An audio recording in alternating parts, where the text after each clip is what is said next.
अब गेल सावन महीना मन लागे न तोरा बिना।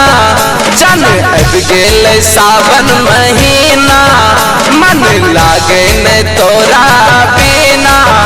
हो आजो ससुरा से कोनो बहाने नैहरवा गे। आजो ससुरा से कोनो बहाने नैहरवा गे। संगे संगे जबै अब की देव घरवा गे। संगे संगे जबै अब की देव घरवा गे। संगे संगे जबै अब की देव घरवा गे।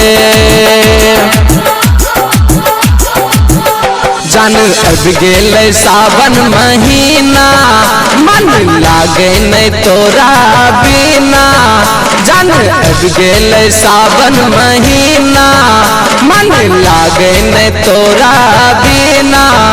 हो आजो ससुरा से कोनो बहाने नैहरवा गे।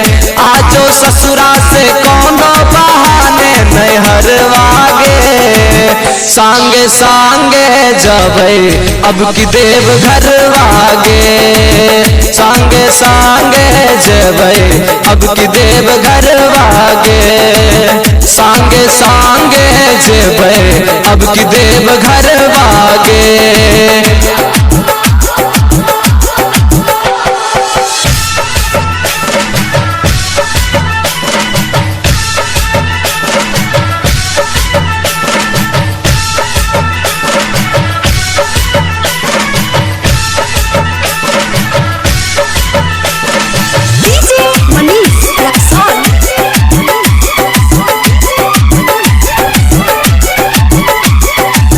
साल पूरा भजे तो जान गे। छोड़ने अधूरा कनी बात मान गे। 6 साल पूरा भजे तो जान गे। छोड़ने अधूरा कनी बात मान गे। बाबा के लगई है जकारा गे। हे तो नहीं कुछो तोरा गे।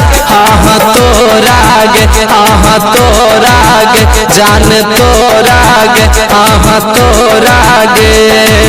कांधा पे धै के घुंघरू वाला कावरवा गे। कांधा पे धै के घुंघरू वाला कावरवा गे। संगे संगे जबै अब की देव घरवा गे। संगे संगे जबै अब की देव घरवा गे। संगे संगे जबै अब की देव घरवा गे।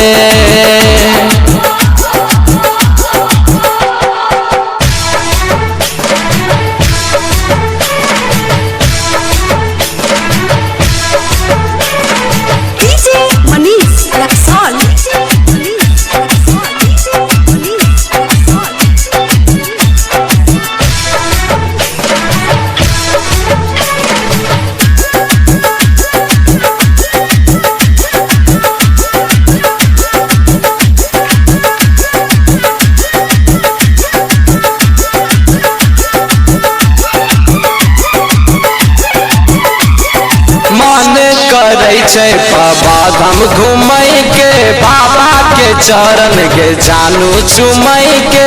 मन करे छै बाबा धाम घूमय के। बाबा के चरण गे जानू चुमय के। कहो अमित रविंदर प्रवीण गे। गेरुआ रंग सारी जान चलिहा पहिन गे। चलिहा पहिन जान चलिहा पहिन गे। चलिहा पहिन जान चलिहा पहिन गे। राइटर सूरज देव कहो चुरा दे जियरवा गे। राइटर सूरज देव कहो चुरा दे जियरवा गे। संगे संगे जबै अब की देव घरवा गे। संगे संगे जबै अब की देव घरवा गे। संगे संगे जबै अब की देव घरवा गे।